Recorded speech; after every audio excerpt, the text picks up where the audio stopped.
Usted estuvo en París, ¿verdad? Usted no fue a Guatemala. Daniel Rodolfo, no más mentiras. Aquí dice en el estado de cuenta. Usted viajó hace 15 días a París y se gastó $8,000 en una tienda de tecnología. ¿Qué? Y mira al niño en lo que trabaja. ¡Qué pecado! Para evitar fraudes, ahora puede reportar su viaje y recibir notificaciones de sus compras desde la app Davivienda. Así de fácil. Davivienda, una multilatina en El Salvador.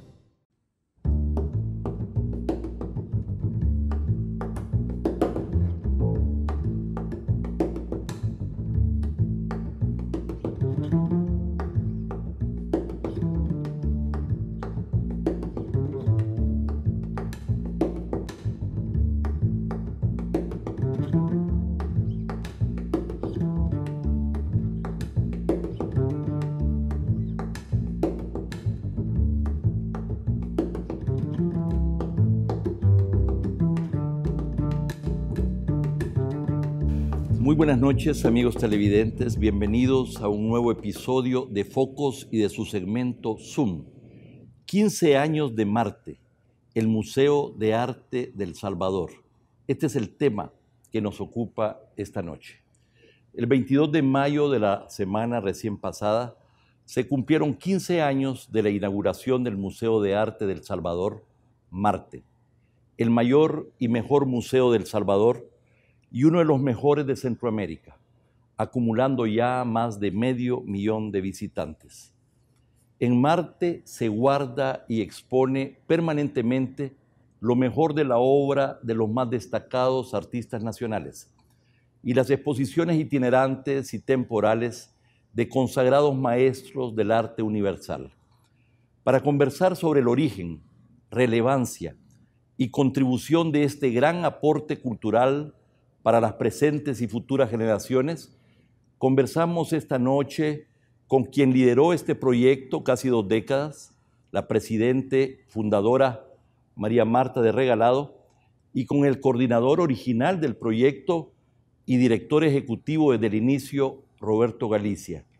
María Marta, Roberto, bienvenidos. Buenas noches, Alberto.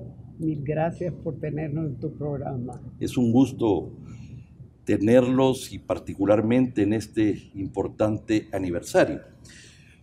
Comencemos con usted, María Marta. Todo indica que hay varios acontecimientos y realidades en su vida, a lo largo de su vida, que la colocaron en una situación de asumir un rol fundamental en el nacimiento y desarrollo de Marte.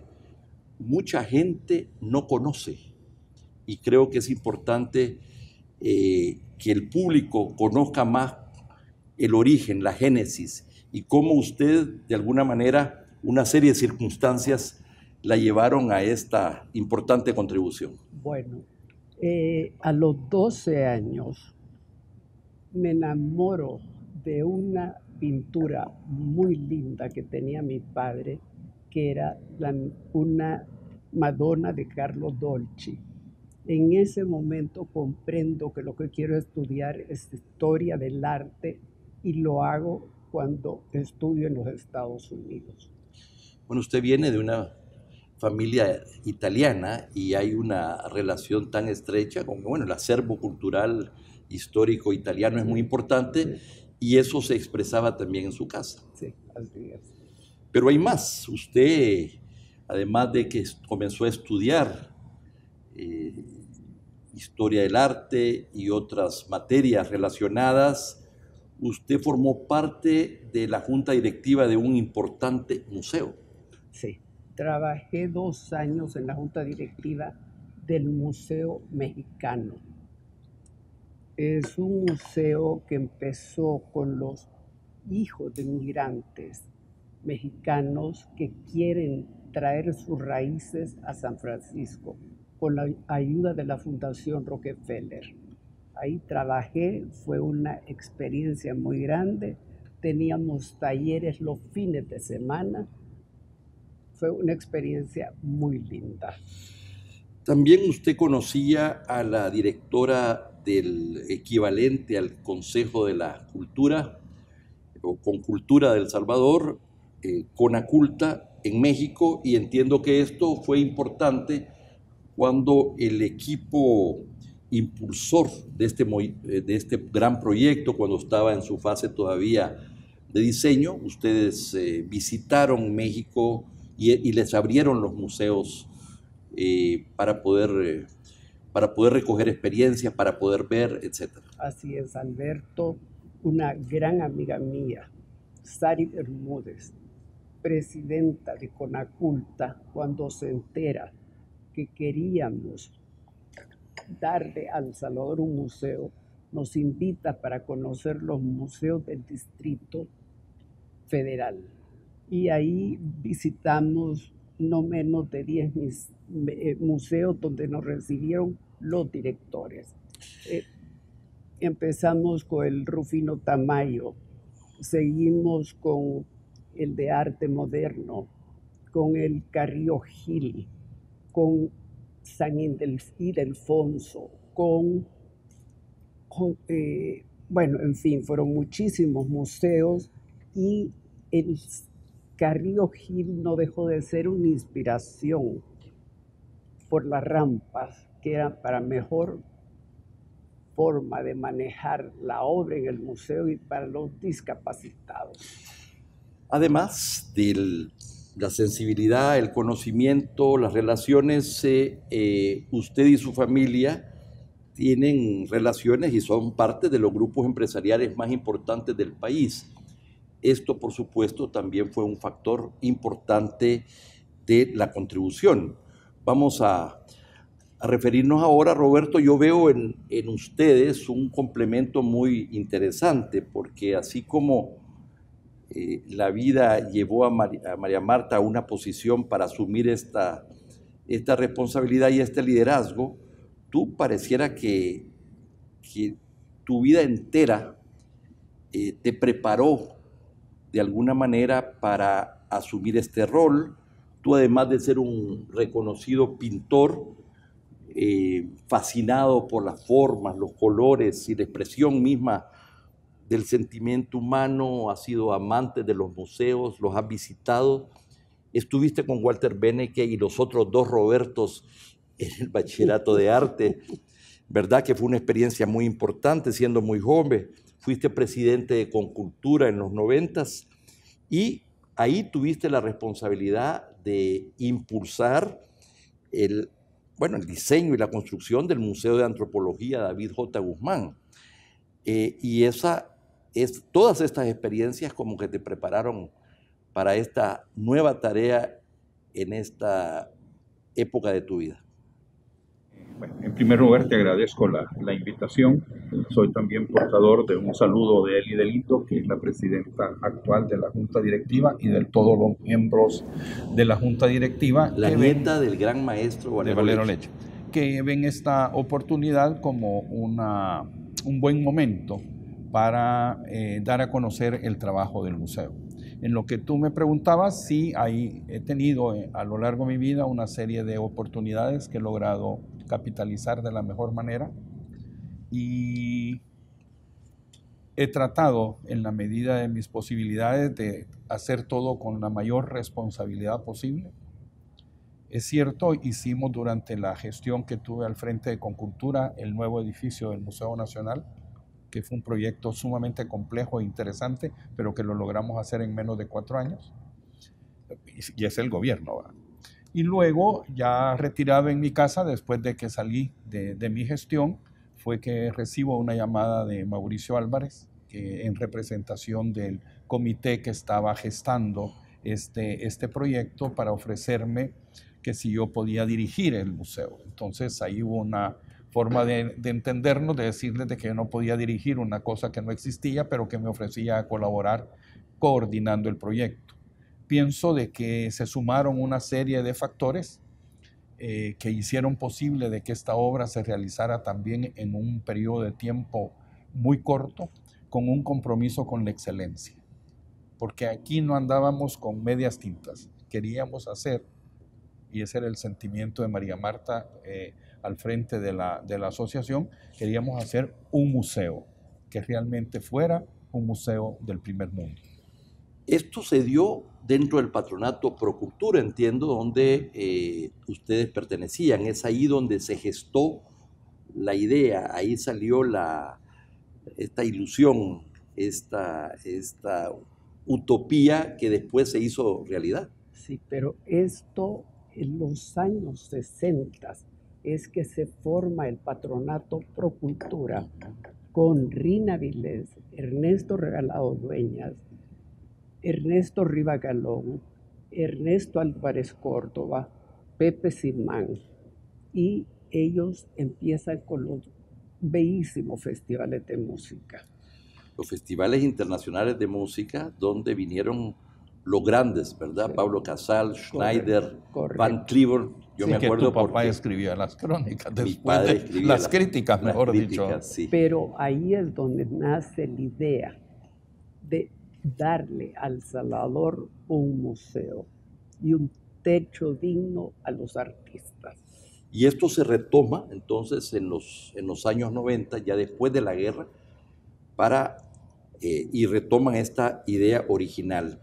María Marta, para hablar de cosas más específicas, ¿cómo se consiguió el terreno y el dinero para semejante obra? En ese momento veníamos de salir de los terremotos del 2001, el país quedó devastado. No era fácil, me imagino, solicitar recursos que no fueran para la reconstrucción y para la labor humanitaria. Fue Rina Vilés, la presidenta del Patronato Procultura, donde yo aún no pertenecía, que pide el terreno al presidente Calderón Sol. Él se lo da, pero fue entregado por la Asamblea Legislativa. De casualidad, esta semana, cuando ya habíamos definido que íbamos a tener este programa, me encontré a Rina en un almacén y le conté y le comencé a leer mi columna que dediqué precisamente a Marte, mi columna del jueves. Y entonces ahí ella me contó que como no había logrado la cita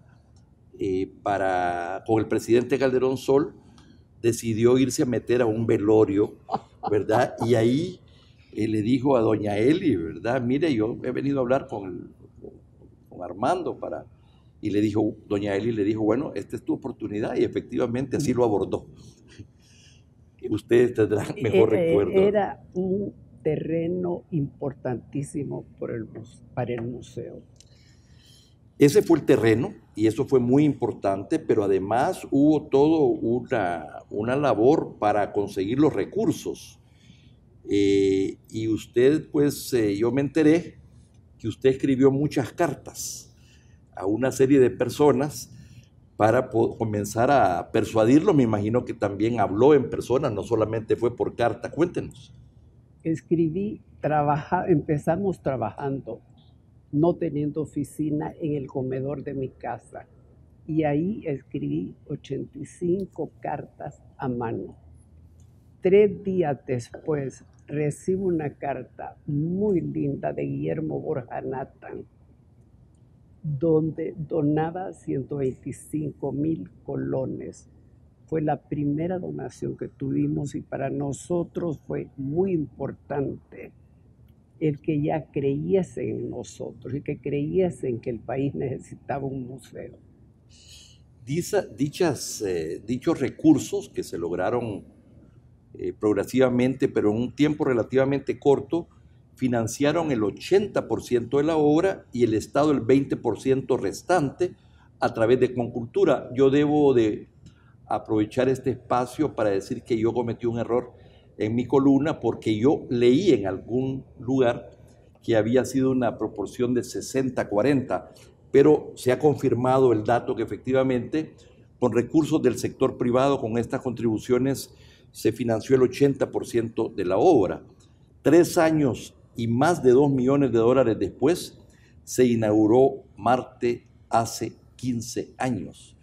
Ustedes que estuvieron tan involucrados, ¿dudaron en algún momento que esto iba a ser posible? Porque claro, como hijo de artistas, como descendientes de artistas, de gente, ciudadanos del arte y la cultura por todos lados, sabemos que el arte y la cultura es de las últimas prioridades del Estado y de la sociedad salvadoreña.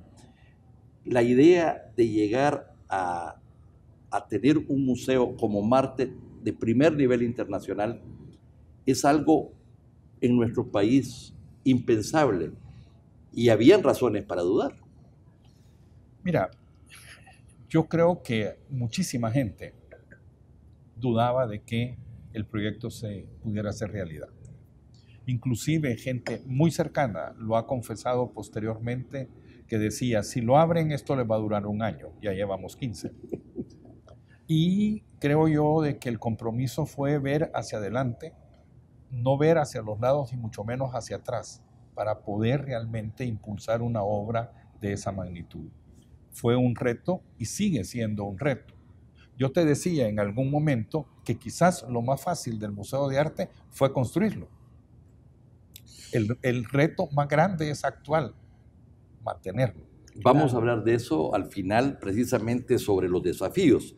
Pero no hay duda que todo indica que se prepararon para crear un museo de primer nivel internacional. Esto se dice rápido, pero esto implicó muchas cosas, muchas consultas con especialistas en museos, muchas visitas. Así que me gustaría, para terminar primera parte del programa, que me comentaran muy brevemente sobre esta manera como ustedes fueron al encuentro de la experiencia internacional de los mejores museos del mundo. Así es. Estando en Madrid, nuestro embajador en España, Miguel Ángel Salaverría, me dijo que el Ministerio de Relaciones Exteriores tenía un programa de arte español en itinerancia. Entonces, me hizo una cita con Jesús Silva, que era el que manejaba la Dirección General de Relaciones Culturales y Científicas del Ministerio de Relaciones Exteriores de España. Nos reunimos con él. Él estuvo muy contento con la idea de traer arte español a El Salvador y nos trajeron no menos de 10 exposiciones de primer orden, empezando por la Suite Volar de Picasso, que se instala para la inauguración del museo. Y luego vinieron el gran escultor Leiro, exposiciones excelentísimas. Y luego la última fue cuando viene el rey de España y la reina Sofía a una visita de Estado. Entonces se monta una exposición donde se yuxtaponen la obra salvadoreña y la española. Vamos a seguir conversando precisamente sobre todo este bagaje, todo ir al encuentro de los grandes museos del mundo y toda la preparación que conllevó el lanzamiento de Marte en El Salvador. Ya regresamos.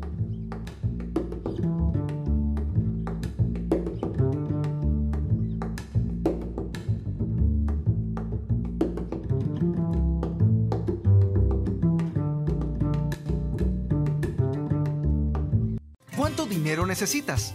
Descubre Multimoney, créditos fácil de tramitar y rápidos de desembolsar, desde $350 hasta $11,000, sin trámites adicionales, sin fiador y sin orden de descuento. En 24 horas tendrás tu cheque en tu casa u oficina. Tendrás entre 48 o 60 meses plazo y puedes pagar de lunes a domingo. Pagar es sencillo, sin fila y con horarios extendidos. Multimoney, tu crédito al instante. Búscanos en nuestra página web y calcula tu cuota. Cambiamos el sentido de roaming para que signifique viajar, descansar, trabajar, salir, emocionarse. Porque ahora tenemos un continente conectado, con América sin fronteras, 16 países para hablar y navegar, con tarifa local desde Canadá hasta Argentina, incluido en los nuevos planes postpago 360 a partir del plan 40. ¡Claro que sí!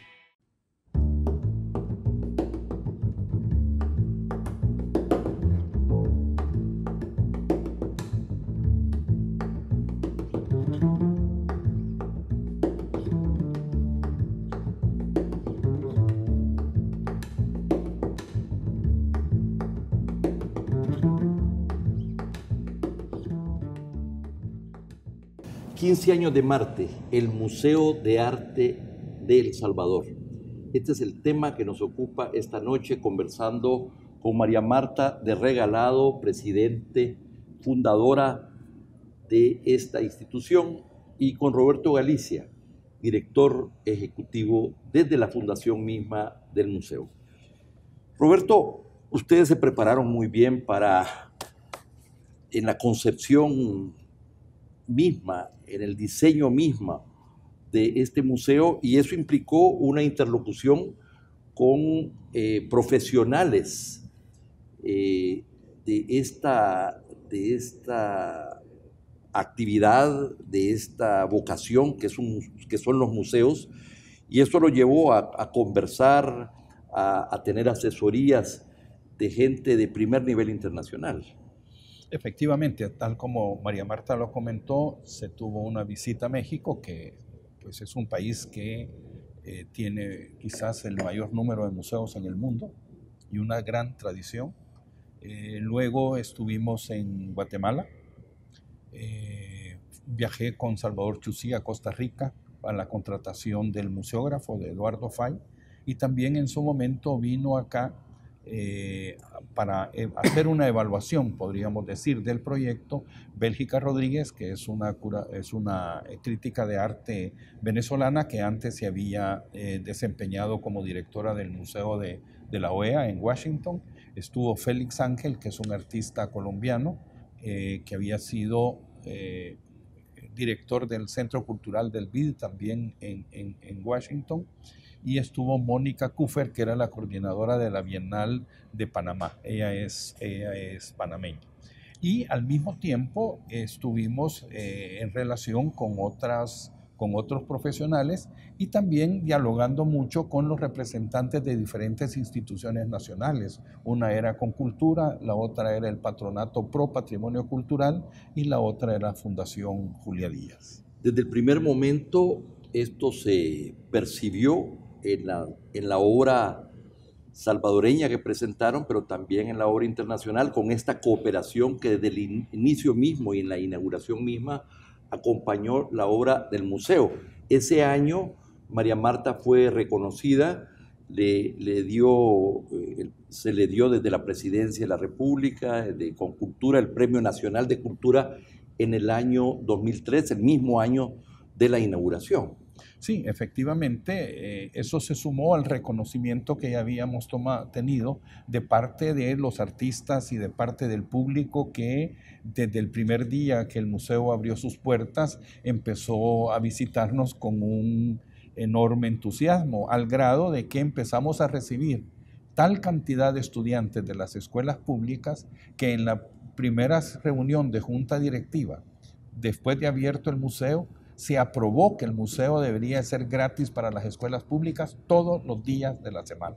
Y posteriormente se aprobó el hecho de que los domingos fuera gratis. Pero regresando a lo que nos ocupa, efectivamente la convocatoria del Premio Nacional de Cultura de ese año fue en gestión cultural y María Marta fue a quien se le concedió ese premio, cuyo diploma guardamos junto con la medalla correspondiente en el museo, y el cheque también, pero ese ya solamente queda el recuerdo porque María Marta, en un gesto que agradecimos muchísimo en ese momento, donó el importe del premio para impulsar aún más los programas educativos. Usted, María Marta, recibió esto no solamente en nombre propio y de su familia, pero de todos aquellos que contribuyeron a este esfuerzo. Así mismo. Lo recibí con mucho orgullo y fue un reconocimiento no solo a mi persona, sino que a todas las personas que trabajaron porque el museo fuese una realidad. Tu última intervención, Roberto, sobre precisamente abrir el museo a amplios sectores de la población, a las escuelas públicas, a los jóvenes, me lleva precisamente a la impresión original que existía sobre Marte y que posiblemente todavía existe en algunos sectores. Marte fue financiado por familias salvadoreñas de grandes recursos y sobre todo al principio, en los primeros años de existencia, se comentaba de que Marte sería un proyecto para las élites, al cual el pueblo no tendría acceso. Y esto a partir también de la lectura desde el inicio que uno entra a Marte, de los principales contribuyentes que hicieron posible pues esta obra. La realidad ha demostrado otra cosa, pero me parece que es importante explicar por qué. Mira, en primer lugar, quien ha visitado cualquier museo del mundo encuentra en la pared de entrada el nombre de las personas que ayudan y contribuyen, porque esa es la forma que tienen las instituciones de reconocerle a las personas su generosidad. Ahora bien, élite, yo pienso que sí es una élite, pero es una élite a la cual todo el mundo puede pertenecer, porque nosotros no estamos pidiendo cuotas, ni estamos pidiendo ni siquiera el nombre de la persona. Puede entrar cualquiera. Lo que pasa es que hay barreras mentales y esas son las que evitan que las personas, antes de ir a visitarlo, empiecen a cuestionarlo. El hecho de que en nuestro país, y en el caso del Museo de Arte, haya sido visitado por más de 500,000 de personas, habla muchísimo de la tarea que estamos haciendo. Y si de esa cantidad, más del 60% son estudiantes, entonces paremos de contar y sentémonos a hablar las cosas tal como son, ¿no? Entiendo que ustedes han formado a cientos de docentes de escuela, de institutos públicos, para ir preparando precisamente a los jóvenes a las visitas al museo, visitas que han incluido también transporte y refrigerio, o sea que ha habido una especial atención, una especial prioridad de que nuestros jóvenes, y ciertamente jóvenes de escasos recursos, puedan tener acceso al museo. Eso ha sido siempre y va a continuar siendo, digamos, la columna vertebral del museo a través de sus programas educativos. Te cuento que también en algún momento recibimos fondos de parte del Ministerio de Educación para poder atender estudiantes, y en una ocasión, dependiendo de la cantidad que recibíamos, porque era un servicio que vendíamos, nosotros llegamos en un año a recibir 13,000 estudiantes con esos fondos. Lastimosamente, esos fondos fueron decreciendo. Hoy no recibimos ningún tipo de contribución de esa naturaleza, y a la larga quienes pierden son los niños. Marte nació con la obra de reconocidos pintores salvadoreños y también de exposiciones temporales e itinerantes de reconocidos pintores internacionales. Pero recuérdennos quiénes son los primeros pintores cuya obra se expuso y quiénes de ellos estaban vivos en ese momento. Don Carlos Cañas. Carlos Cañas, Rosamena Valenzuela, Camilo Minero, que a ellos, estando vivos y recién inaugurado el museo, se les informó por escrito de que las primeras exposiciones que íbamos a hacer eran las de ellos. Bueno. Lastimosamente, Rosamena Valenzuela ya no vio la propia. Carlos Cañas sí. Nuestra vecina de toda la vida, Julia Díaz, de la Galería Forma, luego Museo Forma, ya había muerto para entonces. Ya había muerto y se hizo una exposición de ella que se llamaba La herencia de sus sueños. Fue curada por Rodolfo Molina, y en ella el Museo de Arte de El Salvador reconocía como el antecedente real de lo que es el Museo de Arte de El Salvador. La obra pictórica de los grandes pintores refleja ciertamente la época en que viven, los acontecimientos importantes, y ciertamente este es el caso de nuestro país. Uno de los cuadros más impactantes precisamente sobre la guerra es el Zumpul de Carlos Cañas. Correcto. La referencia en la colección de Marte dice así: la obra icónica de Cañas, el Zumpul, representa una masacre de comunidades campesinas a manos del ejército a través de una aglomeración de cadáveres con un eje compositivo en diagonal que se entremezclan dentro de un entorno frío y desolado. María Marta, la matanza de 1932 y las de la década del 80 fueron las más sangrientas y dolorosas de nuestra historia. Y nuestro gran pintor Carlos Cañas pintó precisamente esa terrible matanza, esa masacre del río Zumpul en 1984. Usted me dijo en una conversación que tuvimos que en su opinión para usted esta es una de las pinturas más emblemáticas del museo. Así es. ¿Por qué? Porque la historia, si no se escribe, no se pinta, queda en el olvido. Y es parte de nuestra historia. Es un cuadro que para el museo tenía tanto valor que fue el primer cuadro que compramos. Y el único, creo, fuera del Cipitío. Para mí es un motivo también especial esta entrevista con ustedes porque debo de contarle a toda nuestra audiencia que hemos hecho una alianza entre Marte y el programa Focos, precisamente para que en nuestro segmento cultural, el último segmento del programa, podamos precisamente recoger la obra que existe en Marte de los pintores, de sus obras más representativas, ¿verdad? En un trabajo colaborativo entre Marte y Focos, y vamos a ver precisamente al final de este programa en retratos esa importante, una síntesis de lo que ha sido Marte y de lo que representa. Vamos a finalizar oyendo las reflexiones de ustedes precisamente sobre este desafío de darle sostenibilidad a Marte.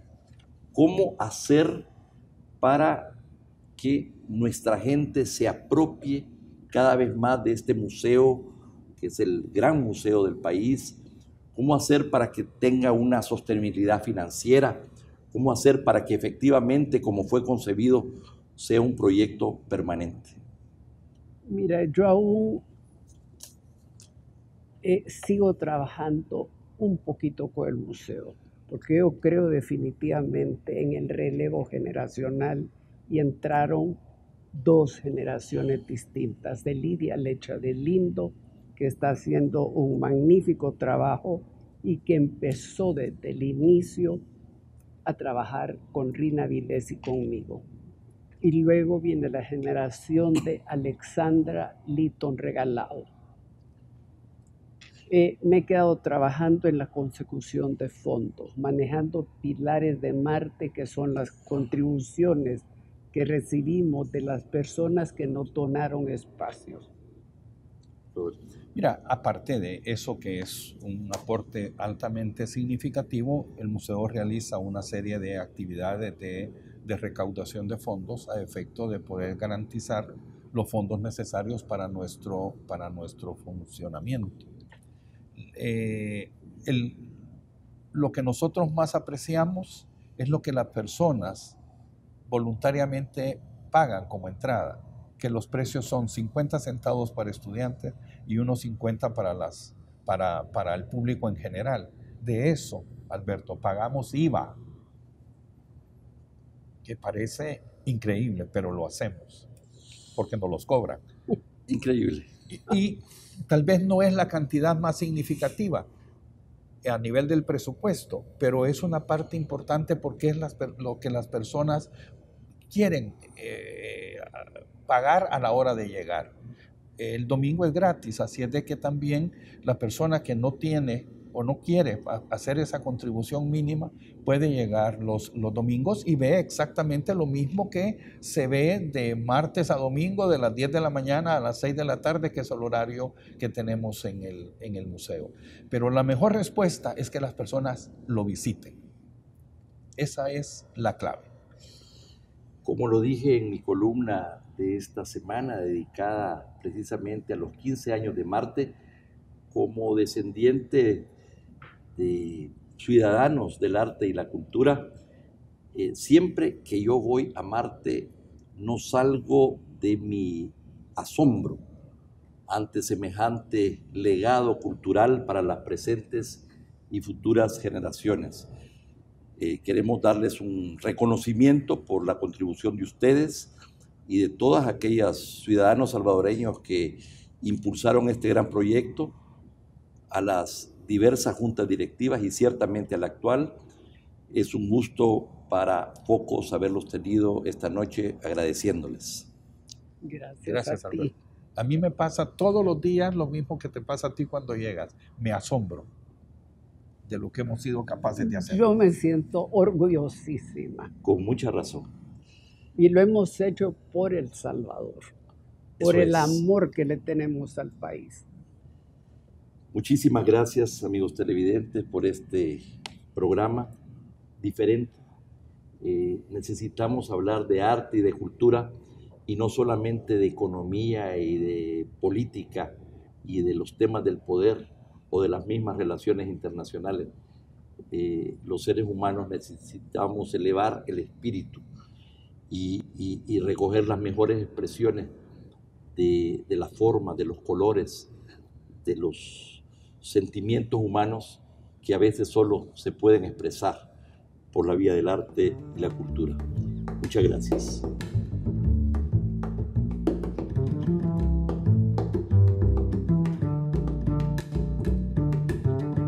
¿Cuánto dinero necesitas? Descubre Multimoney, créditos fácil de tramitar y rápidos de desembolsar, desde 350 hasta $11,000 sin trámites adicionales, sin fiador y sin orden de descuento. En 24 horas tendrás tu cheque en tu casa u oficina. Tendrás entre 48 o 60 meses plazo y puedes pagar de lunes a domingo. Pagar es sencillo, sin fila y con horarios extendidos. Multimoney, tu crédito al instante. Búscanos en nuestra página web y calcula tu cuota. Haz el número 20, número 20. Para trámites del DUI, haz tu cita en línea. Programarla es fácil. Entra a www.dui-mediosb.com. Haz clic en el icono de cita en línea. Llena los datos.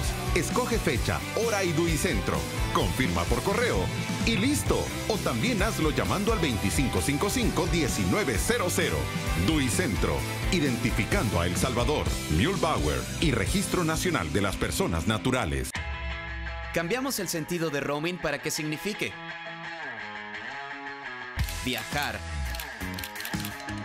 descansar, trabajar, salir, emocionarse. Porque ahora tenemos un continente conectado, con América sin fronteras, 16 países para hablar y navegar, con tarifa local desde Canadá hasta Argentina, incluido en los nuevos planes postpago 360 a partir del plan 40. ¡Claro que sí!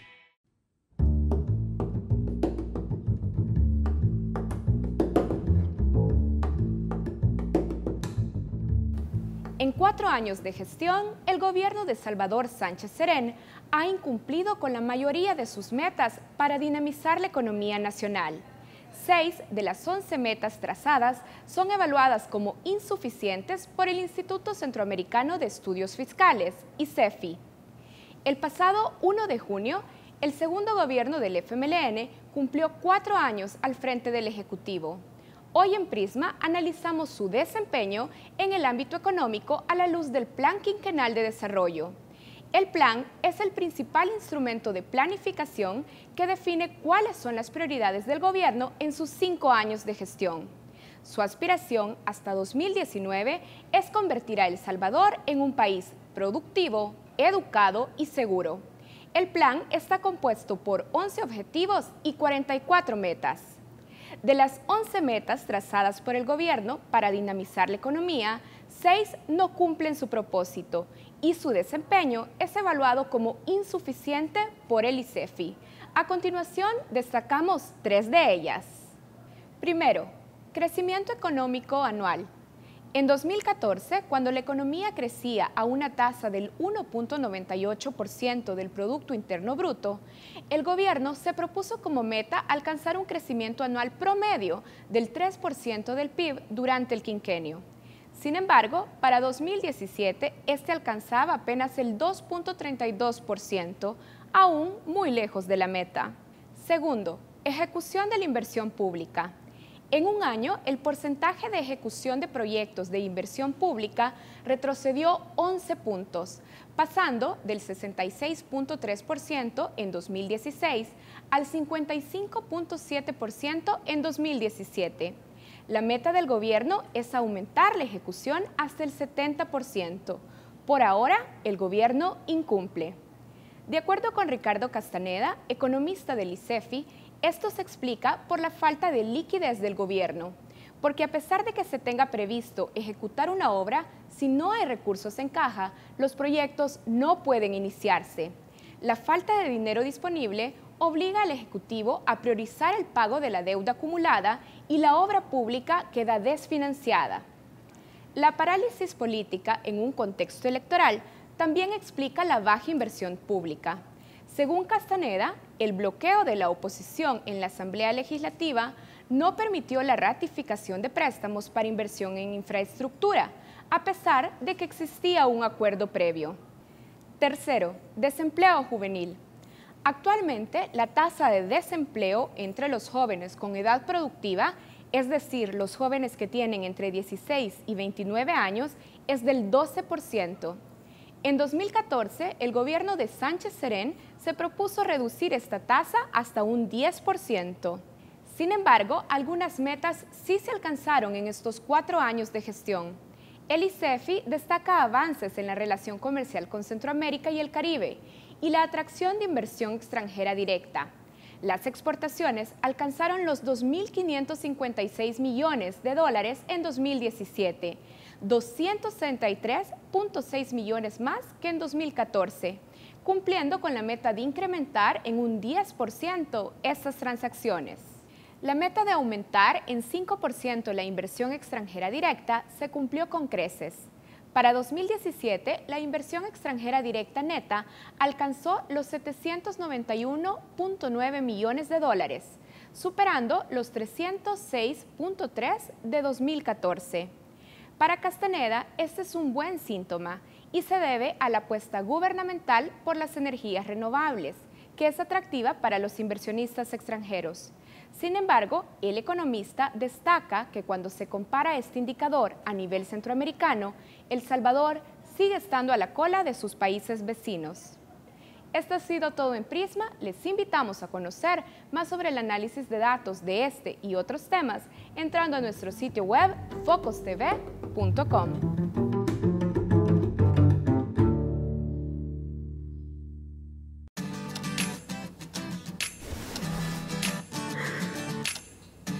Ya vengo. Tengo que enviar un dinerito. Bien portados, ¿verdad?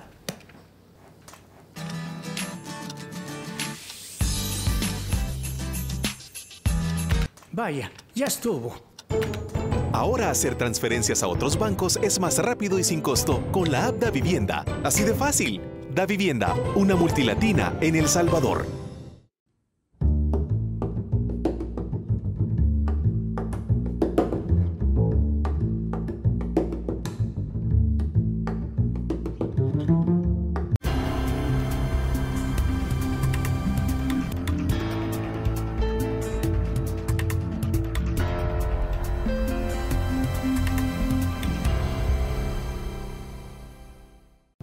Buenas noches, bienvenidos a Matices. Karen, buenas noches. Hola, Saúl.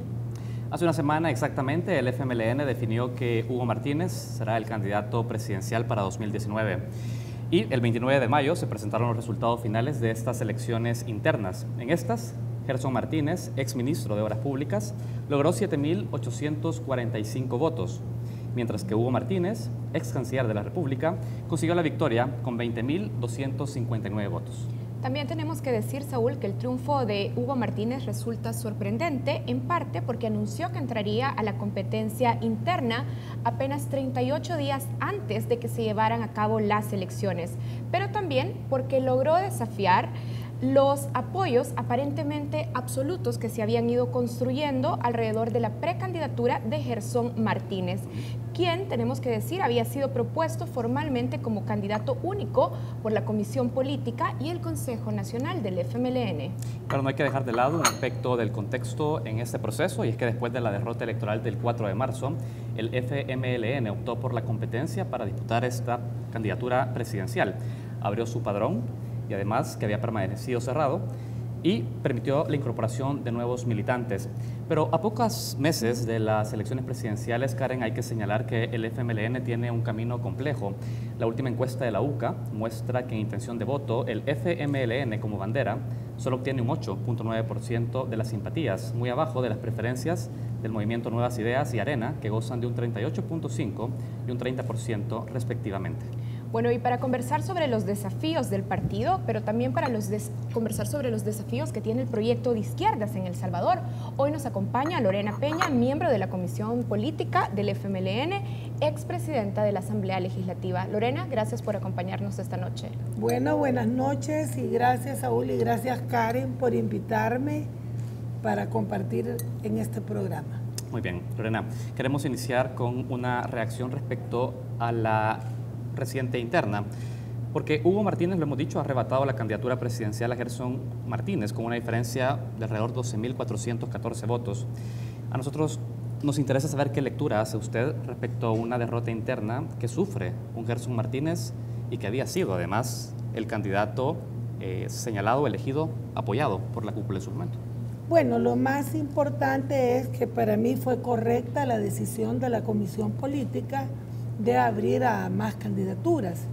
Esto había sido pedido por Gerson Martínez y también por nuestro secretario general, Medardo González, y los dos plantearon, y la Comisión Política tomó la decisión correcta, no solo de ampliar los participantes en esta contienda interna, sino reforzar el padrón que tenía años de no haber sido renovado. ¿Cuánto tiempo tenía cerrado el padrón? Perdón, Lorena. No estoy en organización, pero la última actualización había sido hace un año, pero era más bien para sacar muertos o gente que era más limitado, ¿verdad? Entonces yo creo que han sido dos decisiones correctas de la Comisión Política, y también fue correcto que el compañero Medardo con Norma Guevara, por supuesto, con el total acuerdo de Gerson, le pidieran a Hugo Martínez que se inscribiera, dado que nuestras valoraciones eran, en todo caso, las dos mejores apuestas. Entonces yo creo que eso demuestra que fue correcta esa decisión. Y el otro punto que también me parece importantísimo es que estas primarias, a diferencia de las de Arena, ¿verdad?, han terminado con una aceptación plena y de manera muy responsable y muy positiva, tanto por nuestro futuro presidente Hugo Martínez como por Gerson Martínez, que fue el otro contendiente. Lorena, le preguntaba en la primera intervención cómo interpreta usted una diferencia de 12.414 votos sobre Gerson Martínez, teniendo en cuenta que Hugo Martínez llega a la carrera tan solo 38 días antes de que se lanzara la elección, y Gerson Martínez venía trabajando desde mucho tiempo antes. Digamos, no es un dato menor la diferencia de votos, no, en la que queda una abismal diferencia. ¿Cómo se interpreta eso dentro de las bases del frente, además? Bueno, habrá que hacer estudios más detallados. Yo de momento lo interpreto como parte de la diversidad de enfoques cuando hay competencias internas. Y creo que eso es lo importante. Luego habrá tiempo para analizar los detalles de la diferencia. A mí lo que me ha importado es que participó el 70%, es decir, creyeron en esta dirección que no iba a cargar los dados, por eso participaron, porque si no creyeran no hubieran ido, y que se expresaron de la manera que se expresaron. Ahora, y me parece a mí de que Hugo tiene igualmente suficientes credenciales para ser un excelente candidato en esta jornada, ¿verdad? Bien. Y vamos a apoyarlo todos y todas con el entusiasmo que apoyamos las primarias, con ese mismo entusiasmo los militantes y la dirección del partido vamos a empujar para salir victoriosos en el 2019. Lorena, hasta antes del 4 de marzo, la Comisión Política y miembros específicamente, por ejemplo, Norma Guevara lo dijo en esta mesa de entrevista, José Luis Merino también lo dijo en otros espacios, usted, de hecho, habían mostrado apoyo público a la candidatura, a la precandidatura única de Gerson Martínez y sostenían que era la decisión adecuada. ¿Estaba equivocada entonces la dirigencia del partido de cara a lo que las bases han expresado ahora? Es que solo Dios no se equivoca. Desde el momento en que corregimos es que había algo ahí que hacía ruido, ¿no? Esto es un sí. Sí, yo creo que fue necesario y fue positivo este cambio, ¿verdad? Yo seguí apoyando la candidatura de Gerson, pero ya con las prohibiciones, pues que no pudimos hacer campaña, pero igual no solo tengo en alta estima a Hugo Martínez, sino que creo que tiene muy buenas condiciones como candidato. Lorena, usted decía, en su momento haremos una lectura más detallada respecto a esta diferencia de votos. A nosotros sí nos interesa que en esta mesa usted pueda al menos lanzarnos algunas hipótesis respecto a su lectura, al ser una miembro de comisión política y al saber que es un tema de carácter político y estratégico el resultado. Nos llamaba la atención que Hugo Martínez durante su campaña, digamos, de interna, se llamaba el candidato de las bases. Además, aquí en Focos dijo que esas bases estaban exigiendo al partido que las dejaran decidir y que eso era preferible a una decisión tomada por un grupo de dirigentes. ¿Se reconoce en el triunfo de Hugo Martínez, o al menos en la lectura más fina, Lorena, reconociendo de alguna manera errores o no, que es un mensaje de las bases contra la dirigencia? No, yo creo que es un mensaje de las bases para Arena, de que tenemos capacidad de organizarnos, de activarnos, de participar y de hacer victoriosamente, con todas las diferencias que puedan haber entre uno y otro candidato y sus apoyos, una elección sana, una elección sin todo lo que ha pasado en los tricolores y que vamos a salir adelante. O sea, pero no promovía la candidatura de Gerson Martínez al interior del FMLN. No, pero cuando un partido se une para enfrentar a su adversario, esa es la principal lección. Es decir, ¿usted subestima de alguna manera o no le da mayor relevancia al eslogan el candidato de las bases? Es importante que las bases tomen mayor decisión por sobre un grupo de dirigentes. ¿Ese mensaje usted cree que no hizo mella para que activar un voto y superar en 12,000 votos? La principal preocupación de nuestra militancia es reposicionar el partido y que hagamos un excelente papel en las elecciones 2019. El conjunto de la militancia del FMLN tiene como principal preocupación que Arena no regrese, que no se pierdan las conquistas sociales y que profundicemos los cambios. Y yo creo que eso motivó a una tan alta tasa de participación como la que tuvimos y a una finalización ágil, oportuna y aceptada por todo el mundo de los resultados. Yo le atribuyo a nuestra militancia un alto grado de conciencia social y una gran responsabilidad con el país para no permitir volver al pasado. Bien, volvamos a esto que estábamos discutiendo, los errores que pudieron haberse cometido desde la dirigencia promoviendo la candidatura única, pero también tenemos otro elemento, el padrón se mantuvo cerrado muchos años, ya usted nos estaba diciendo, se había revisado para depurar, pero no necesariamente para incorporar nuevos miembros. Reconoce que la verticalidad del FMLN se ha convertido en un problema que finalmente le estaba restando votos al partido. Y usted no ve tan verticales, porque mira lo que está opinando.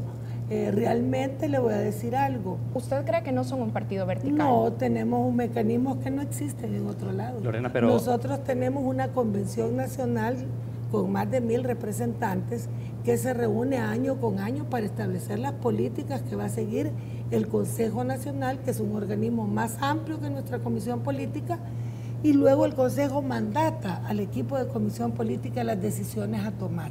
Eso no existe en otro lado.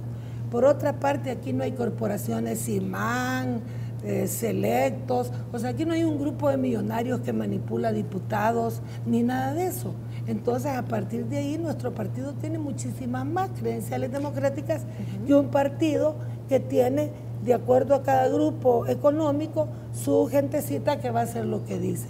Solo ahí ya hay una gran diferencia, pero le voy a agregar algo más.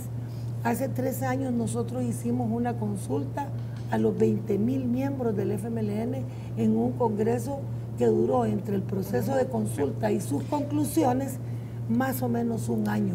Esa es la guía de actuación que ahora tenemos. Ahora cuénteme qué otro partido hace eso. Lorena, pero cuando usted responde eso... el FMLN con el FMLN. ¿No le parece también dejar de lado en el análisis y reconociendo nuevamente cambios que hubo después de la derrota del 4 de marzo? Porque lo hemos dicho, hasta antes del 4 de marzo había una candidatura única, ¿sí? Había un padrón cerrado, había incluso la solicitud a los secretarios municipales para que endosaran su respaldo a Gerson Martínez. ¿Usted no le llama a eso verticalidad, Lorena? Mire, nosotros la decisión de cómo manejar las elecciones la hemos hecho con el Consejo Nacional. O sea, siempre hay un organismo más amplio que la Comisión Política que debate las coyunturas. Para mí, la obligación de primarias para todo ha sido un mecanismo que se impuso a los partidos para obligar a que cada cierto tiempo se enfrenten, ¿verdad? Porque la primaria, usted no ha oído que democracia no es votar. ¿Ya ha oído ese eslogan? O sea, este país vota, pero no necesariamente es democrático. Democracia no es votar. Hay una serie de mecanismos de consulta democrática que hemos tenido.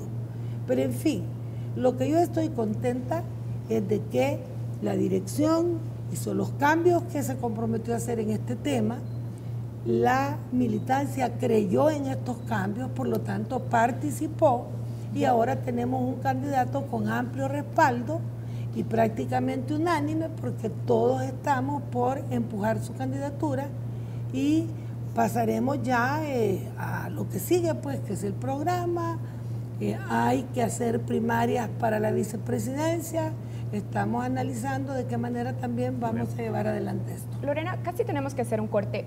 ¿Por qué el partido mantuvo cerrado el padrón para inscripción de nuevos militantes durante tanto tiempo? Mire, se ha abierto cada cierto periodo, pero los detalles más bien los tienen los que llevan la Secretaría de Organización. No tengo... De hecho, yo le hice esta misma pregunta a Calixto Mejía esta semana y me decía, esas decisiones las han tomado los miembros de la Comisión Política.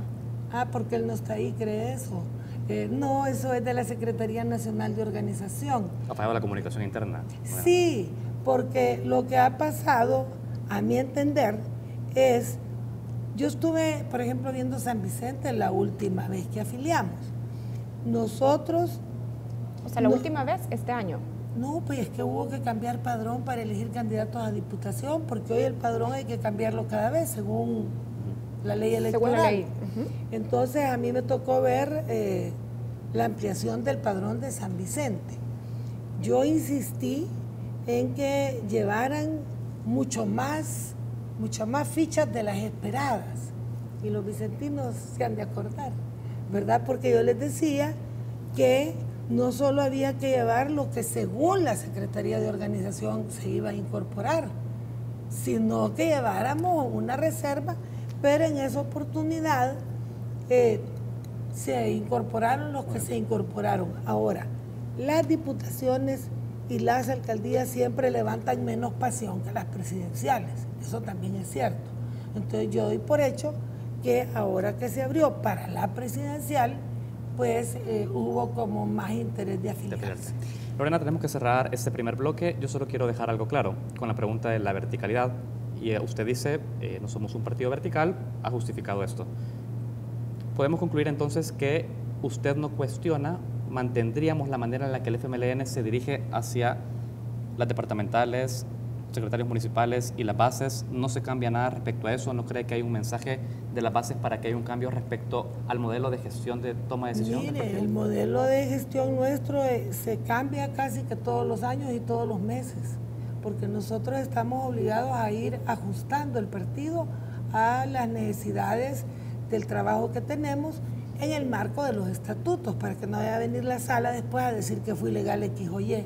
Pero el modelo de gestión del partido debe estar de acuerdo a los propósitos que tiene. Y esto se ha ido ajustando de distintas formas en diferentes épocas. Le voy a poner un ejemplo. Nosotros tuvimos primarias antes que nadie.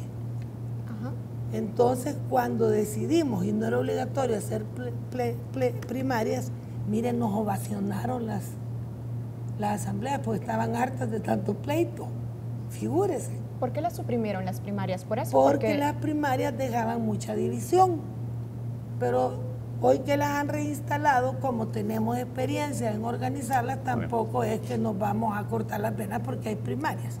Tenemos capacidad para organizarlas y como lo ha reconocido Hugo Martínez y Gerson Martínez, eficientes en los 260 municipios, nada como hizo el otro, que un montón de municipios en la zona, no, nosotros cercanos a la militancia, la información en tiempo, comunicada oportunamente y con resultados que son de aceptación general. Bien, tenemos que cerrar este bloque, pero vamos a continuar hablando sobre los desafíos para el FMLN, pensando que estamos a menos de un año de las elecciones presidenciales de 2019. Ya regresamos.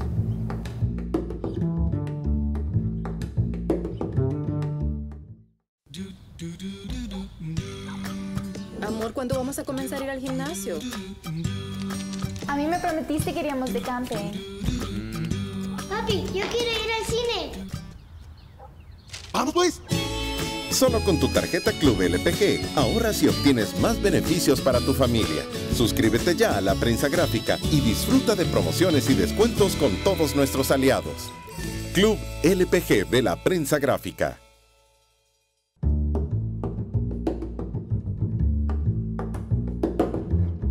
Bien, estamos de regreso en Matices. Esta noche estamos conversando con Lorena Peña. Recordamos que Lorena Peña es miembro de la Comisión Política del FMLN y también fue presidenta de la Asamblea Legislativa. Lorena, queremos hablar también del escenario ahora en el que entramos. Estamos a menos de un año ya de las elecciones presidenciales de febrero de 2019. Se acaba de publicar la última encuesta del Instituto Universitario de Opinión Pública de la UCA. Muestra la encuesta que si las elecciones fueran en estos días, el próximo presidente se definiría entre Nayib Bukele y Carlos Calleja. Hugo Martínez apenas logra el 3.9% de las simpatías. Además, el FMLN queda en tercer lugar, lo cual parece inédito cuando se leen los resultados, porque entre el Movimiento Nuevas Ideas y Arena, el FMLN ahora queda relegado a un tercer lugar. Esto además coincide con el bajo respaldo que tiene el actual gobierno. ¿Usted podría identificar qué políticas públicas tuvieron que haberse cambiado para que los errores de gestión no se llevaran de encuentro a las simpatías del partido y sus personeros? Bueno, una primera cuestión que quiero comentarles es de que vamos a ver qué dicen las encuestas ya con Hugo Martínez lanzado como candidato. Yo estoy segura que ya el FMLN, con su candidatura definida, porque no la tenía, podrá mejorar ese puntaje. Pero también yo sí creo que la ciudadanía está esperando que el FMLN plantee un programa y una práctica más radical. Esa es mi teoría, fíjese. Es decir, que haga la diferencia más radicalmente. Más izquierda. Y en todo caso, más eficiente, más cercano y más izquierda. O sea, está diciendo que el FMLN no ha sido tan radical en estos años. Nos falta. Le voy a poner un ejemplo. Yo creo que el FMLN, en mi opinión personal, no sé qué va a decir el candidato, pero debe... Bueno, nosotros apoyamos la despenalización del aborto como grupo parlamentario, ¿verdad? Pero nunca ha sido un tema de agenda. Para mí debería de ser un tema de agenda, de campaña. Nosotros hemos propuesto la ley de identidad de la comunidad LGBT, mi persona particularmente. Yo creo que hay amplios sectores de la población, callan eso, sufren violencia, están en un submundo, pero votan. A lo que usted le llama más radicalidad es a que el partido se moje en temas básicos que la izquierda tendría que mover en una agenda. Claro, un poco más, porque ya nos mojamos bastante con lo del aborto y creo que ha sido un buen aporte para el debate y que debe seguir porque esa iniciativa no la vamos a dejar morir. Quiero preguntar algo sobre ese tema. Y algo más. Por ejemplo, en el tema de la declaración patrimonial y el impuesto al patrimonio. Yo a ustedes ya se los he dicho varias veces. No es, miren, todo mundo debe ser honrado de las manos. Nadie debe robar, pero no es cierto que basta con no robar, porque si no hay redistribución de la riqueza y el ingreso, vamos a tener siempre avances buenos, pero no suficientes en materia de superación de la pobreza, igualdad, modernización de servicios, mejor calidad de hospitales, etc. Entonces, la redistribución de la riqueza y el ingreso para lograr menos pobreza e igualdad es algo fundamental, y eso tiene que ver con salario mínimo, la segunda fase, y con la declaración patrimonial y el impuesto al patrimonio. Lorena, vamos a ir tocando algunos temas de gestión. Quiero agregar otro detalle. Yo creo de que nosotros damos servicios a la población, pero falta explicarle a la población qué implican esos servicios que damos. Con respeto, tengo que interrumpirla, diputada. Ok, seguimos después. Seguimos después. Usted habló del aborto. Me llama la atención porque el 11 de abril... Cambio tema. El 11 de abril se esperaba que Lorena Peña bajara al Pleno Legislativo y que pudiera liderar en ese momento la plenaria para poder pasar la reforma de despenalización del aborto, un acuerdo que ya había sido arreglado previamente con los sectores aliados, organizaciones feministas y otros diputados que estaban a favor de esta despenalización. Sin embargo, usted no bajó al Pleno esa tarde. Me encanta la pregunta. ¿Qué pasó? Mire, ¿Qué pasó esa tarde? tenía infección en los riñones y estuve bajando al Pleno a conspirar, pero no hacer ahí a la Junta Directiva. Y estaba lista para bajar a votar, nomás tuviéramos los votos. Pero algunos de esos aliados dicen que usted hasta esta hora no ha dado una explicación respecto a esa postura. Es que cuando vulgarizan los temas no se vuelve en mi agenda. Usted como me lo está preguntando despacio. Mire, yo llevo ya 3 propuestas de despenalización del aborto, ¿sabía? En 2 me han derrotado, pero en esta estamos a mitad de la batalla. Recordamos la de octubre de 2016 que presentó, por ejemplo. Y está la de la reforma al Código Penal en 1997. Y después hubo otra en el 99. Entonces, para mí no es un tema de coyuntura, ese es un primer punto. ¿No está descartado todavía continuar la lucha con ese tema? ¿Y cómo lo voy a descartar? Explíquenos qué pasó. Si es de justicia social, permítame. Algunas de mis críticas, sobre todo una de ellas que no voy a dar el nombre, fue diputada suplente y nunca presentó nada sobre el aborto. Entonces resulta poco serio que una persona que fue diputada, que tenía iniciativa de ley, nunca presentó nada y ahora pretenda plantear que es una propuesta de coyuntura la mía. No, nosotras somos feministas y las feministas no claudicamos ante el patriarcado. ¿No hubo nada, ningún poder que le dijera a usted que no fuera ese día a bajar al Pleno? Para nada. En el partido hay un consenso unánime respecto al tema. En la bancada estaban los 31 votos. Ahora, en mi caso, que creo que fue el día que llegó Claudia Cristiani también a cabildear, yo estuve con ella, con los diputados, haciendo el trabajo del lobby. Pero como estaba enferma, no me iba a echar debajo del aire acondicionado todo el pleno. Pero usted sabe que a uno le avisan cuando va y baja. Entonces, ahí estuve, ¿verdad? Lo que pasó en realidad es que Gana se echó para atrás.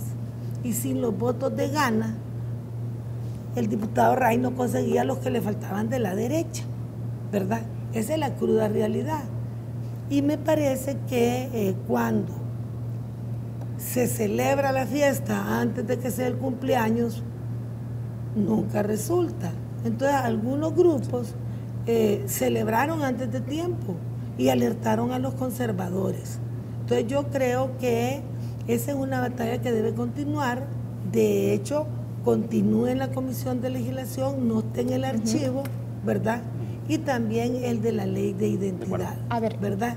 Y hay leyes, los diputados y diputadas tienen su aritmética, pero si los movimientos populares y sociales se movilizan, a veces cambian esas aritméticas. Escuchamos a Karen, sí. Lorena, sí, de hecho, hace unas semanas, en una entrevista, la diputada electa por el Departamento de la Libertad, representando al FMLN, Rina Araujo, de hecho, nos decía que la despenalización de la interrupción del embarazo en causales específicas ya estaba fuera de la agenda legislativa del periodo 2018-2021.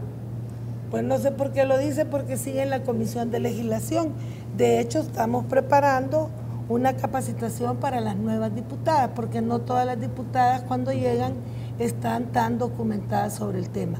Yo espero que la doctora Araujo, siendo médica, pueda al conocer más a fondo la propuesta, saber de qué estábamos hablando. El tema sigue entonces en la, en la agenda de la fracción sigue legislativa del en la FMLN. fracción legislativa y sigue en la comisión de legislación. Lorena, hablemos de otros aspectos.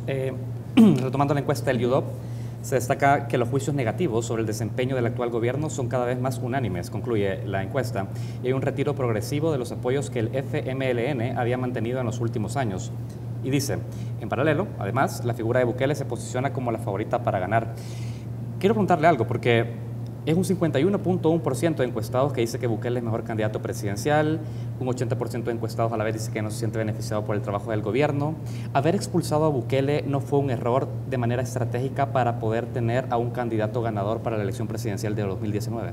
Mira, en mi opinión, uno debe tener candidatos que más o menos sean coherentes con la política del partido.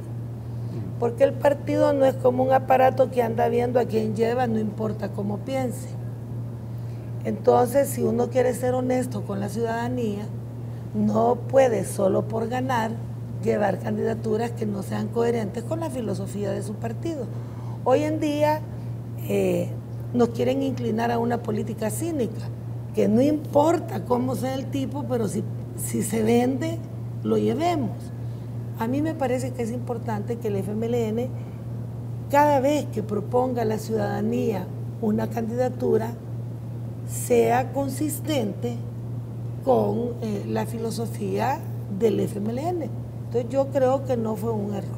Ahora, José Luis Merino, y yo creo que usted lo recordará, dijo aquí hace un par de meses en esta misma mesa de entrevista que no descartaba ni afirmaba una alianza con Bukele, y usted reaccionó de inmediato en Twitter señalando que esa era una postura personal. Parece que dentro del FMLN no hay una postura unánime sobre esta alianza. Yo creo que porque no había candidato, pero ya estando Hugo Martínez de candidato, para mí la prioridad del FMLN es reposicionar al FMLN y a nuestro candidato Hugo Martínez, que es mejor que Bukele y Callejas. Pero hablemos de la segunda vuelta. La segunda vuelta sí es estratégica. En la segunda vuelta podemos aceptar a los que nos quieran apoyar, pero yo no voy a hablar de la segunda vuelta si estamos trabajando por la primera.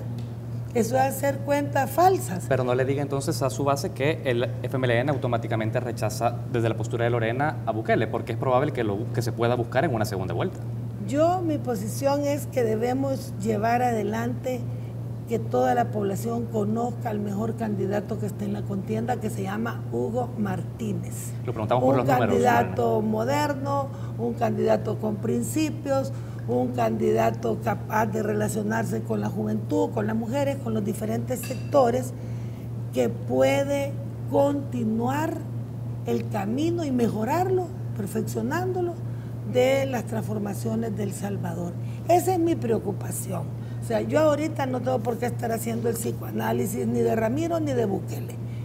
Mi preocupación en este momento es dar a conocer quién es Hugo Martínez y por qué Hugo Martínez es superior a lo que se encuentra en el escenario electoral ahorita. Bien, entonces nos está diciendo, ahora ni siquiera estamos considerando la posibilidad de que en segunda vuelta tengamos que establecer alianzas. Es que mire, el presidente Sánchez Serén empezó bien abajo y terminó asustando a todos porque ganó en 2 vueltas.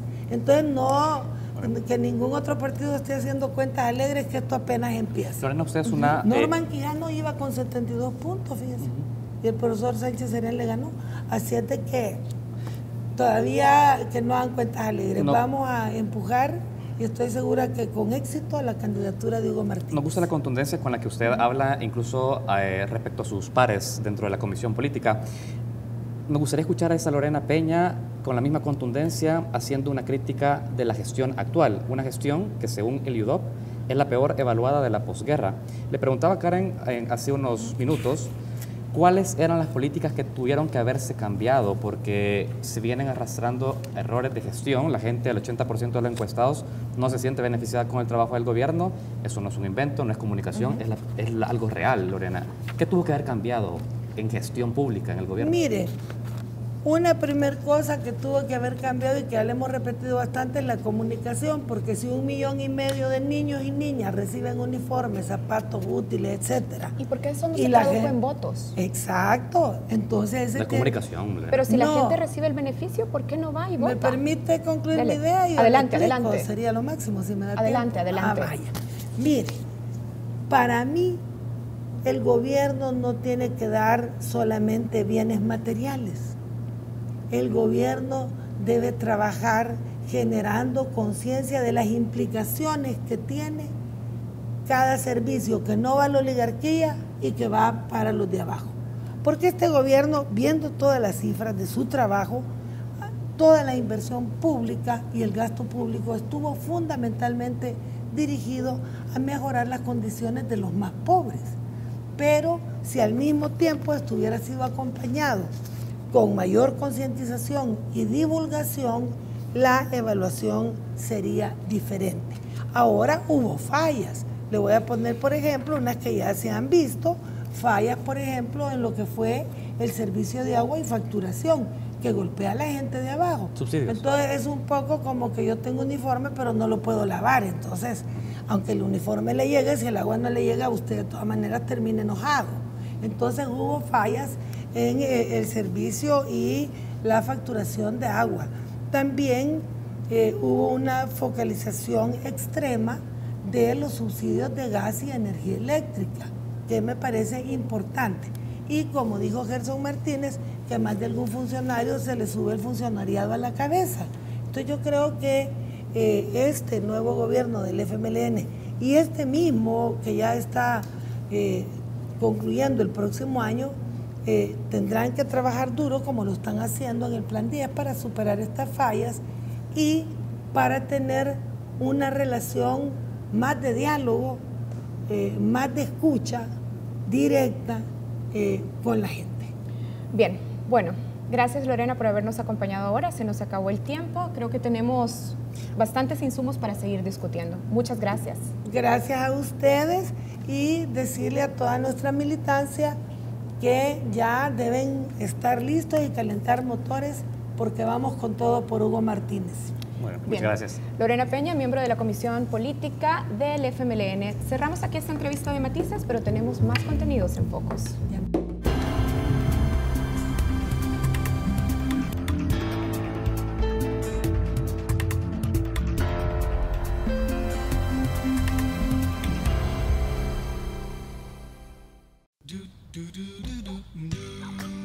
Amor, ¿cuándo vamos a comenzar a ir al gimnasio? A mí me prometiste que iríamos de camping. Papi, yo quiero ir al cine. ¡Vamos pues! Solo con tu tarjeta Club LPG ahorras y obtienes más beneficios para tu familia. Suscríbete ya a La Prensa Gráfica y disfruta de promociones y descuentos con todos nuestros aliados. Club LPG de La Prensa Gráfica.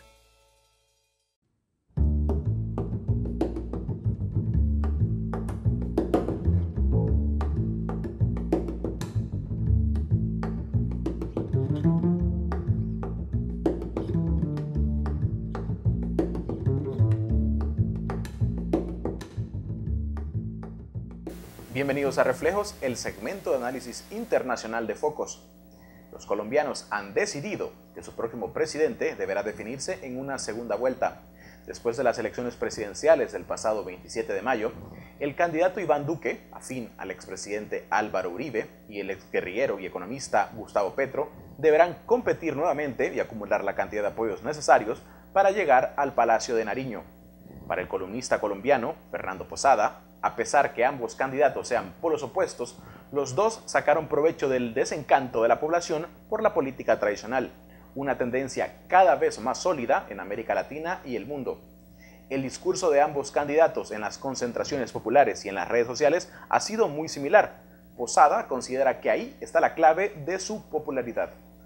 Muy enfrentados en muchos aspectos, pero a la vez similares en otros, Duque y Petro irán a la segunda vuelta el 17 de junio. Pero, ¿qué está en juego en esta elección? Para analizar este tema, contactamos con la destacada politóloga colombiana y conductora del podcast político Altamar en Washington, D.C., Muni Jensen. Bienvenida.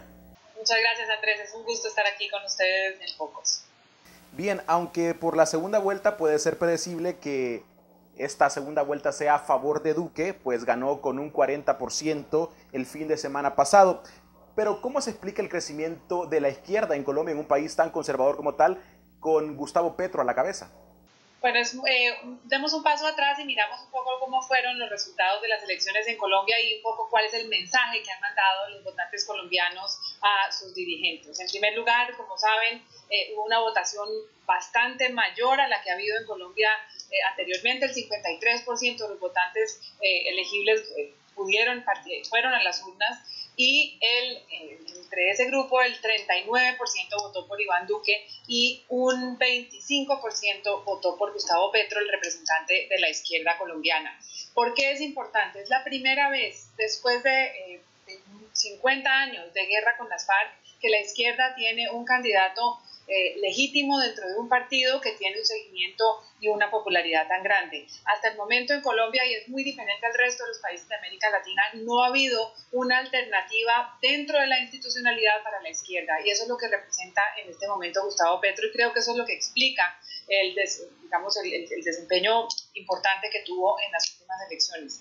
El votante de Petro, en gran medida, nos dimos cuenta, es un votante urbano, joven, que está aburrido de las estructuras políticas existentes y que quiere definitivamente un cambio. Bien, con lo que tú mencionas, ¿se está desgastando entonces el discurso de la derecha en Colombia, identificado en este caso particular con el respaldo al expresidente Álvaro Uribe, al candidato Iván Duque? No creo, yo creo que los votantes también, otro porcentaje importante, la mayoría, 7,5 millones de votantes dieron un mensaje de regreso al uribismo, de apoyo a Iván Duque, que ha sido una especie de nueva cara, una cara más fresca del uribismo, pero que representa la misma, filosofía de seguridad, de apoyo a los negocios, de desarrollo económico, que Duque muy hábilmente ha sabido matizar con su mensaje de educación, de la economía naranja, del desarrollo tecnológico, que también le ha gustado a gran parte de los colombianos. De hecho, no olvidemos que obtuvo casi 3 millones de votos más que Gustavo Petro.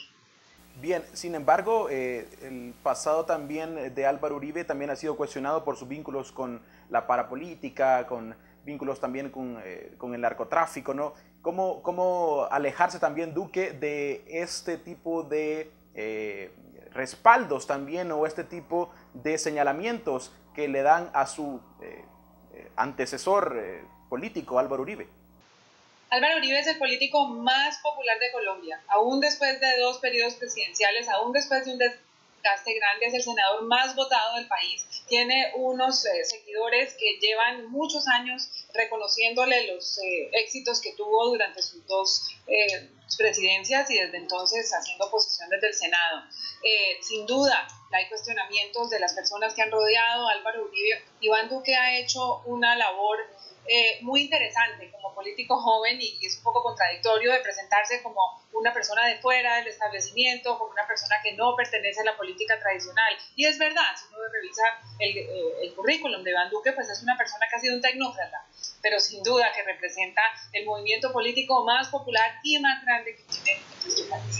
Bien, volvamos a lo que hablábamos sobre Petro. A pesar del crecimiento de la izquierda que tú mencionabas, que se ha reforzado en esta primera vuelta, ¿considera que su acercamiento al socialismo del siglo XXI, así llamado, y también la experiencia venezolana son una piedra en el zapato para Gustavo Petro? Sin duda es una herramienta de campaña para la oposición bastante efectiva, que ha sido utilizada en la primera vuelta y sin lugar a dudas va a ser utilizada en la segunda, y es asociar a Petro con el castrochavismo, con lo que ha sucedido en Venezuela, y un poco igualar todo el proyecto socialista y meter a Petro dentro de esa sombrilla.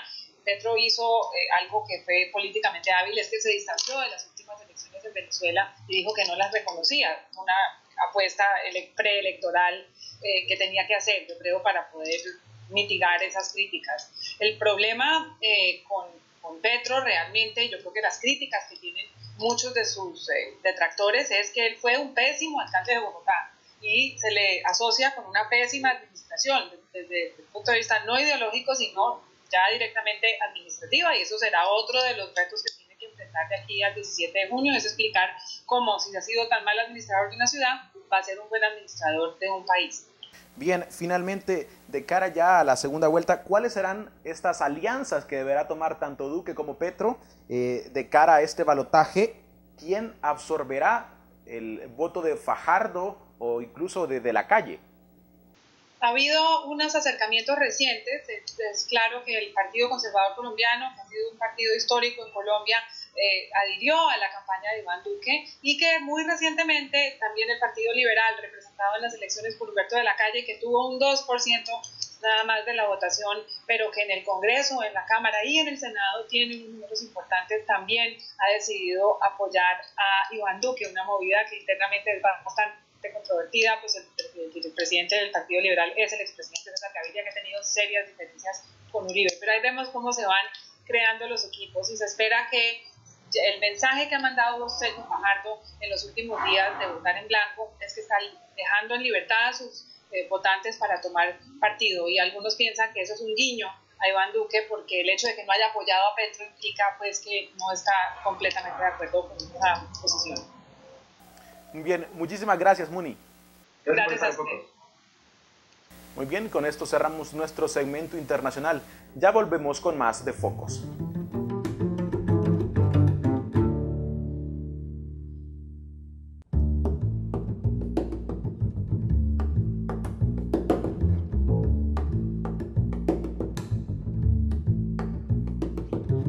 El Museo de Arte de El Salvador, MARTE, abrió sus puertas al público el 22 de mayo de 2003. Este año, el MARTE conmemora 15 años de exponer destacadas obras del arte salvadoreño e internacional. En medio de esta celebración, en Focos nos sentimos orgullosos de anunciar el inicio de una alianza con MARTE, y es que periódicamente transmitiremos cápsulas culturales en el segmento Retratos. En ellas se destacará el valor artístico y cultural que guardan sus salas. Si todavía no conocen el MARTE, les invitamos a visitarlo. Y para volver a ver esta sección, visiten nuestra cuenta de Instagram, @FocosOficial. Gracias por habernos acompañado esta noche.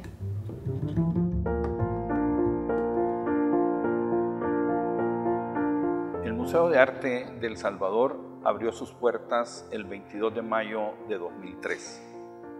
Desde ese momento hasta la fecha, el más grande compromiso que tiene la Junta Directiva, hoy presidida por Eli Delindo, y todos los que trabajamos a diario en el museo, es mantener esas puertas abiertas.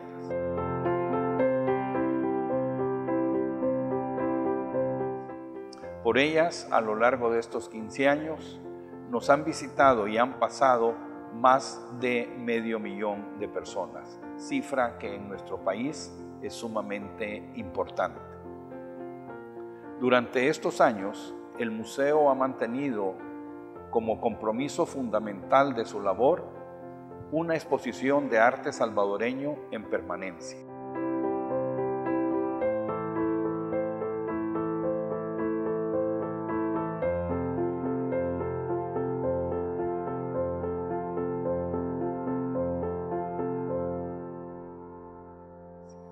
Y a lo largo de estos años hemos ido renovando esas visiones que diferentes profesionales tienen del desarrollo de la plástica nacional. Primero fue Puntos Cardinales, cuyo curador fue Luis Crocker. Después siguió Revisiones, a cargo del curador Jorge Palomo. A continuación fue Al compás del tiempo, cuya curaduría estuvo bajo la responsabilidad del arquitecto Rafael Alas y del arquitecto Rodolfo Molina. Y este año, que es el año de nuestro 15 aniversario, hemos cambiado la exposición y hoy estamos ofreciéndole a todo el pueblo salvadoreño una nueva lectura del desarrollo de lo que ha sido el arte en nuestro país a través de una muestra que lleva el nombre de Diálogos.